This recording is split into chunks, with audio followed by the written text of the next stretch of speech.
Gani Waranong. Hello, this is East Kimberley Weekly with Davina Toby Wright.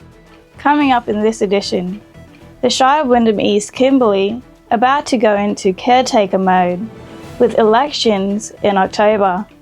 Shire President David Menzel urges Indigenous community leaders to nominate for council. A local bus service coming to a stop near you in Kununurra. And I'll bring you a preview of the EKFL Northern Division Grand Finals this weekend in both women's and men's. But first, a prominent Kimberley traditional owner and community leader says a lack of leadership along with rampant bullying and lateral violence is holding Indigenous people back in the Kimberley.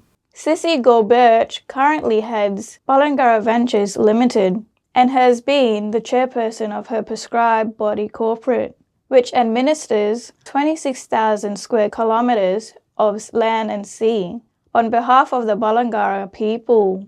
Ms. Gore-Birch was instrumental in the creation of Balangara Ventures that runs Outback Resort Home Valley. Speaking on Warringah Media's Knowledge at Time with Natasha Short and Mitch Torres to be aired on Monday, Ms. Gore-Birch says there's a leadership deficit in our communities. But some of these people think they are leaders. And that's the You know problem. what I mean? And this is the issue that we're faced with because there's so much happening in our remote communities. There's so much dysfunction that is going on, and our people aren't willing to step up because they are so afraid of the repercussions of these bullies who continue to intimidate. You know, like there's communities that have been closed down because of the, lack of governance, the lack of leadership, the lack of voices and community coming together as a collective. And now, these people have moved to other communities and now they are the predators and they're really feeding off this, and our communities are suffering because there's so much damage in our communities from our women who've lost hope, our children who've been abused, and they're so fearful to be able to speak up. In a wide-ranging interview, Ms. Gore-Birch says royalties have caused many issues in communities, with people sitting down waiting for handouts and not planning for the future when royalties run out. Ms. Gore-Birch says it's time for our communities to step up and take ownership of these issues and develop a shared vision for future advancement. I mean, there's lots of solutions around that, but it's up to the people, the willingness to be able to do that, like the willingness to be able to attend some training, the willingness to be able to understand what governance is, the willingness to be able to look at what is the strategic direction, what is our goal, what is our vision, what does that shared vision look like? But at the moment, there's so much division in our community and there's so much chaos, we aren't even able to bring people together at any one time without anything happening in the community. So there's so many issues, but this is where it goes back to the community to take ownership of these issues and to have integrity. We've got people who sit on these boards who are educated, but still allowing people with criminal records, people who continue to bash their wives, people who do misappropriation of people in their communities, and it's so wrong. You can hear that interview in full on Knowledge at Time on Warringah Radio at 11 o'clock on Monday, and all episodes can be found on Spotify. Just search for Knowledge at Time. The Shire of Wyndham East Kimberley is about to go into caretaker mode, with an election for 6 councillor positions to be held on Saturday, the 18th of October. The caretaker period will start on the 4th of September and end the day after the election on the 19th of September. It means council cannot perform any significant acts in that time. Current Shire President David Menzel stays on, but there are 4 4-year positions and 2 2-year spots up for grabs.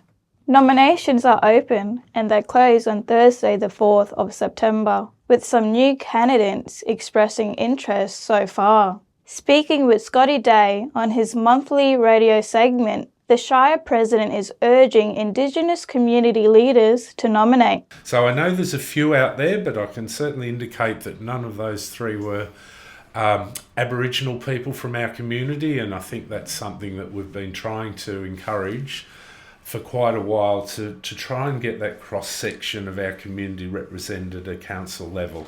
David, we've chatted here many times, and yet we really don't see the hands going up, the people committing. Yeah.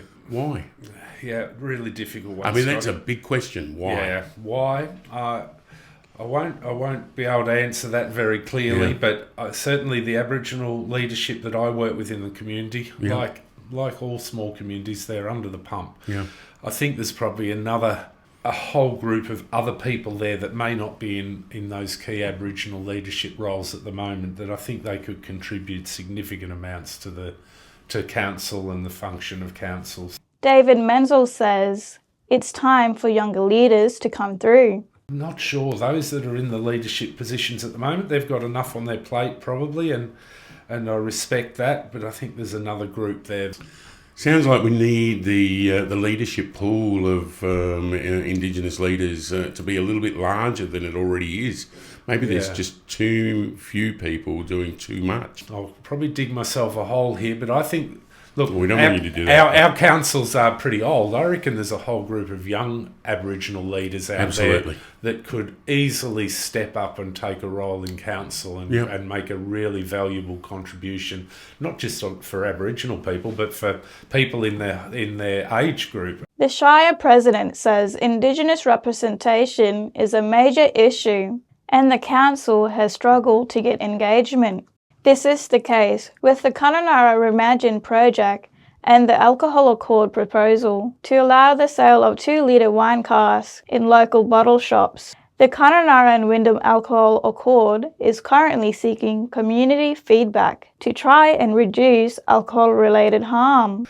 So the Alcohol Accord is again tries to represent the community. There's Shire, there's emergency services, Warrangarri, MG, the Chamber, and of course the retailers are in there as well. So a pretty representative group across our community. Shire always gets along. There is to the meetings. The WA's police are there, health services, loads and loads of other agencies. But unfortunately, seldom from MG Corp, but Warrangarri, Wyndham, seldom attend. Yes, that's what I've heard from, and I don't sit on the Alcohol Accord, but that's what I've heard from my council colleagues about it as well, which is a little bit sad, But again, I think it's, to be totally honest, it impacts on our Aboriginal community more than anyone else. Yeah. You can watch that interview in full on the Warrangarri Media Facebook page. Imagine a local bus service in Kununurra. It's been talked about over the years, but could become a reality in the near future. It all depends on the result of surveys to get the views of everyone in our community. Evan Ransley reports. Wyndham Property Limited is exploring the possibility of a regular bus service in Kununurra. CEO Rose Stevens says community feedback is vital to make it happen. We have started off a bus survey. This bus survey is to hopefully get a public transport system in Kununurra to help deal with quite a few issues across the town in regards to access, and this includes things like getting to the hospital, to appointments, away from the hospital once you've been seen, to employment, to education, maybe even down to swim beach, to and from the airport, also to the shops and back from the shops. Ms Stevens says the bus service would be publicly owned and operated by the WA Public Transport Authority. It's likely the buses would be the same green and grey school buses currently operated by Trans Kununurra. Depending on the result of the surveys, Wyndham and the Shire will lobby the state government and the Public Transport Authority to start a trial. But they will need to be convinced that our community does want a bus service and will be prepared to pay for it. Although some groups will be eligible for free bus travel, the service will have to pay for itself. It's hoped that businesses and organisations will be willing to support their staff by paying for their annual passes. Ms Stevens says there's 2 short surveys, one for businesses and one for the rest of the community. So the survey is a single page.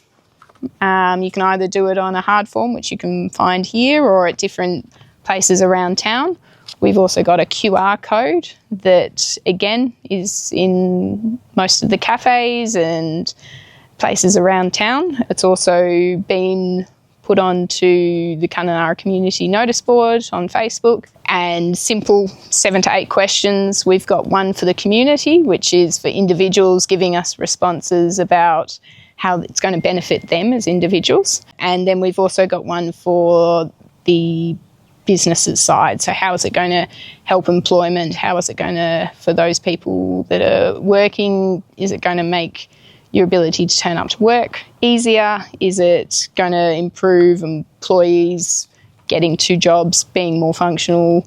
So make sure you take that short survey. And let's make a local bus service in Kununurra a reality. It's time for sport, and the EKFL Northern Division Grand Finals are here. Eric Cox Junior brings us a preview of the big men's and women's deciders. Thanks, Davina. I am very excited because of my Warringati Crows have come from nowhere to make the grand final this year. After finishing 4th, we've won our last 2 sudden death matches, including a hard-fought win over the Crocs in Wyndham last Friday. It was a packed oval in Wyndham town, and the game was a close one. My Crows held on to win in the end. The Warringati media team will be doing the filming and live stream of the grand final. Tim Lees is flying up to do the commentating live. Oh, he has a chance here with the second effort. Snacks on goal. He's kicked it. With Dion Cox. In the women's comp, the Magpies have made the grand final after their 72 points to 7 thumping of the Demons last weekend. So 2 great games right here at Kununurra Town Oval this Saturday. The Wyndham Crocs versus the Ord River Magpies in the women's grand final from 2:30 p.m. And then at 5 o'clock, the premiers of the last 2 years, the Ord River Magpies against my Warringati Crows in the big man grand final. They will be going for 3 in a row. We will be hungry to stop them and win our first flag in many years. It should be a deadly day of action. Just one more time, go the Crows. And unbelievable scenes here, East Kimberley Footy League action. You don't get much better than this in the Kimberley. Thanks, Eric, and they should be great matches. Please try and go out to Kununurra Oval on Saturday. But if you can't or are watching this afterwards, check out the live stream of both the men's and women's grand finals on the Warringati Facebook or YouTube page. Well, that ends East Kimberley Weekly with me, Davina Toby Wright. We hope you've enjoyed it. Please remember to share with your family and friends. If you have a story you think we should follow up, please email us at news@warringatimedia.org.au. Thank you for joining us. We'll be back next week with another edition, wishing you a great weekend.